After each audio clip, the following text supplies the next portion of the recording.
recruit 50 million youths into the army and take away from their recruitment source. What they will eat? Cassava, àgbàdo, corn in the morning, yam in the afternoon. It's growing here. You create demand and consumption.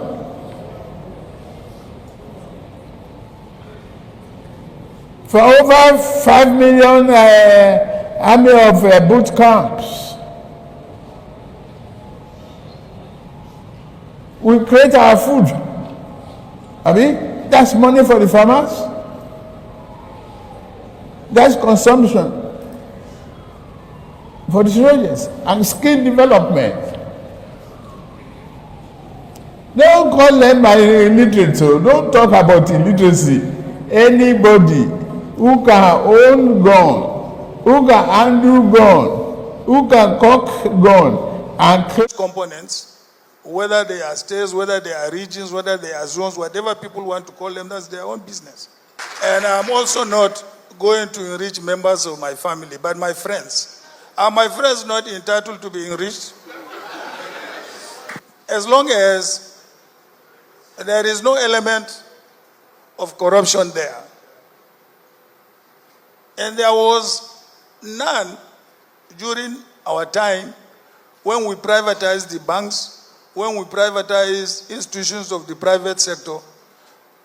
I have not heard a story of anybody coming to say either the president or myself took money to do that. So the intention, of course, of deregulating the economy and giving the private sector the responsibility of driving the economy, of course, is to... Who have no reason to be in Abuja, they consider their problem to the traveling public. They follow me to Abuja. I'm the one who is going to go to meeting. Because they idle in their hotel, they eat more. So I have a lot of bills to pay. In the end, every trip was costing me over 10 million. One trip. And at times I do this 4 or 5 times in a month. So after about the third or fourth trip, I sat down and said, I want you to write name of everybody from me and tell me why and what is the purpose of this person going to be in Abuja.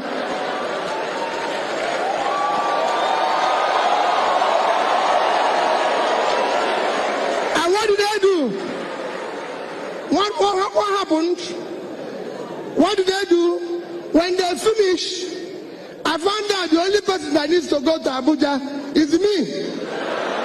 So I said to them, leave it, because some of you must have heard P2B travels alone.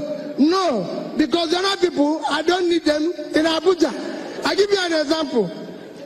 If I had taken police from Waka to Abuja, there might be about 12, 20, 15 security men.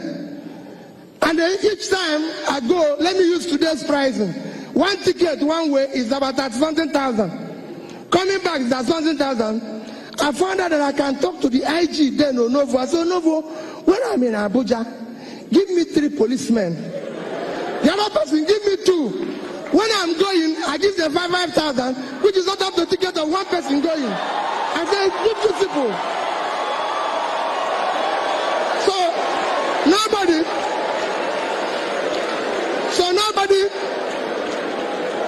Nobody followed me to Abuja. 1 minute because my time is going on. Nobody followed me to Abuja. So when I call, the people say, hey, P2B is traveling on his own, he's carrying his bag. I'm a young man, I can carry my bag. What is the proposition? And I told them, I said, listen, this is not a problem I started from here. I had this problem while I was in the bank. So I know, and I'll tell you that experience. So I said, that stopped. The House had to question me at the end of, there was a time they wanted to go to what they call the World Igbo Congress in America. And and they showed me that somebody before me had gone with 40 million. And they said they reduced my own is 32 million. I said to the PAMSEC, can you write me what this implication of this to Anambra State? Nothing. He just kept telling me they have reduced it. I said, no. Well, let one person go. Whatever the Igbos in America discuss, they can tell us by this thing. We now changed. We came to the government house. When I started being a governor, no permanent secretary in Anambra State had a car. The judges didn't have a car. And meanwhile, there's in the budget provided there's a 150 million naira for the government to buy 2 bulletproof cars for the governor. I said, okay, fine, it's good. I took it, called one Mr. Eric, who was then the GM of PAN, with Onyemuche Namani, and said, listen, I want you people to do me a favor. I want to buy, they used to sell Peugeot 406, 3.7 million. I said, I want to buy about 100. So you sell it to me 3 million. The Frenchman agreed with me. So I took the 150, gave him as deposit. He gave me the first 50 vehicles. I had 18 judges, so 18. I had permanent secretaries, 19, so 19. The governor will keep 10. So all my first tenure, if you're around Doka, I used 406 Peugeot. And nobody kidnapped me, nobody shot me, and we saved that money.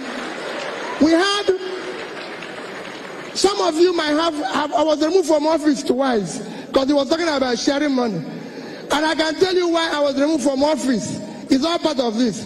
When I was starting, Anambra State government house was burnt. Because when I say where we are going to save money, I want to tell you how we saved it and how we were able to be the only government that left and didn't borrow money from anybody. This state saved. When Anambra State, in 2004, the Anambra governor's house was burnt, the governor's lodge, as well as the government house. Coincidentally, in 2006 when I started, the budget to repair the government house was 298 million. To repair the governor's lodge was 481 million. These are the two reasons why I was impeached. The third was saving money without permission. And I said to them, wait a minute, I repaired everything in the government house, which is governor's office. I repaired everything with 43,200,000. The only thing I didn't buy new was furniture. Because there's a table used by one of my predecessors that was kept somewhere, and they say it's old. But I called the man, the furniture man, I said, if you wipe this seat, would it be neat? I just want to say you're right. Where's it to buy a new one? Why are we buying a new one? The governor's lodge,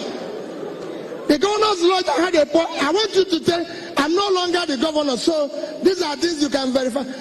The governor's lodge, which was a budget of 486 million, I repaired everything with 81,700,000. In both of them, because the contract was awarded before I came, they said I did it without passing through the due process. Because they have awarded the contract. And I said no. Obasanjo as president, because one of the things that I did is that we had a governor's lodge in Lagos. We had a governor's lodge in Abuja.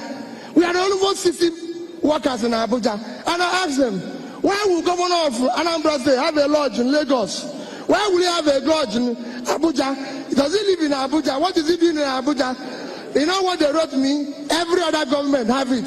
I said, that's not what I asked. Why are we having to have a lodge in Abuja? I don't live there. Each time I go to Abuja, the cook there, we will need to give him about 30,000 to cook. And I said, cook, you're going back to Oka. It costs 5,000 naira to eat buffet. a Hilton, and you charge me 30 here. So what are you cooking here? You must go back to Oga. You know. And people will tell me, oh no. People will say, hey, wait a minute. I said, cook, you must go. I shut down, as I lived at our governor's lodge here for 25 years, shut down our governor's lodge in Abuja. Everybody said to me, Peter, you can't do without governor's lodge. I didn't have one for 8 years because it was not necessary. I told everybody who was there, we had almost 15 drivers in Abuja. When I'm at the airport, everybody's there because creating confusion. I said, listen, we need 3 drivers in Abuja. The rest will either have to go and look for work or come to Oka. We don't live in Abuja and everything. And this Obasanjo wanted to come to Anambra State. Every state you go today, they have what they call presidential lodge. And they said, we have started building one for almost $500 million. I stopped it. Obasanjo wanted to come to Anambra State.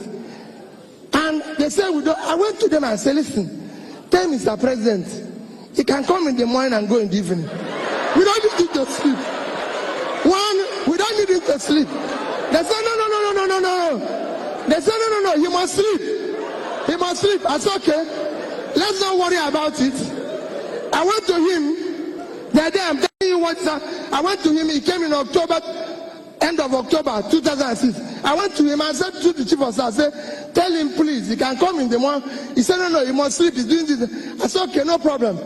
I called the people, say, since he cannot stay in a hotel, and he must sleep, come and see where I live. This is where I live. If this place is okay for him, I will give you the key for 1 month. Then I will go. When he goes, they were very nice to me. I can tell they were very nice. They said to me, we need it for only 1 week. So I came back and told my dear wife, she's the only one who has property there. I said, bring out your thing. The president is going to sleep in this room. We are going to give them the key. I went across to a hotel called Pactonia.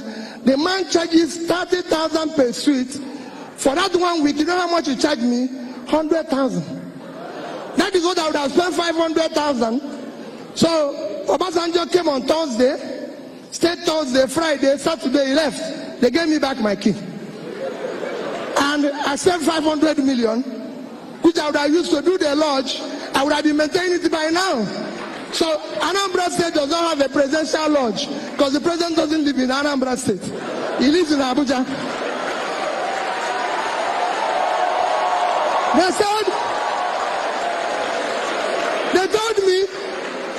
They told me that I don't have, they wanted a car.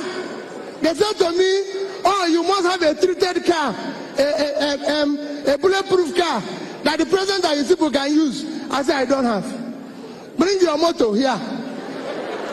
All I will tell you is that I will not, if you want that, I will enter it. But I will not, I don't have anything. They argued and argued and argued. Luckily for me, I have a neighboring state that bought that type of car. I said, okay, I'll go to this state and ask them to bring their car here. When you people go, they carry their vehicle. I don't have, and I won't buy it. What am I trying to say? You can do all this. You can save all this money. There's so much waste in our system, and we all tolerate it. People tell you today, hard people. Yes, I quoted with people who said they come and do courtesy call. That was what I was telling Prof. I was quarreling with people. Somebody said he wants to do courtesy call. He wrote me a letter. As he's going, my protocol people come say, hey, God, this bishop or this chief, welcome now. I said, what? He said, we'll give him something. I said, the man just wrote, say, you want to see me.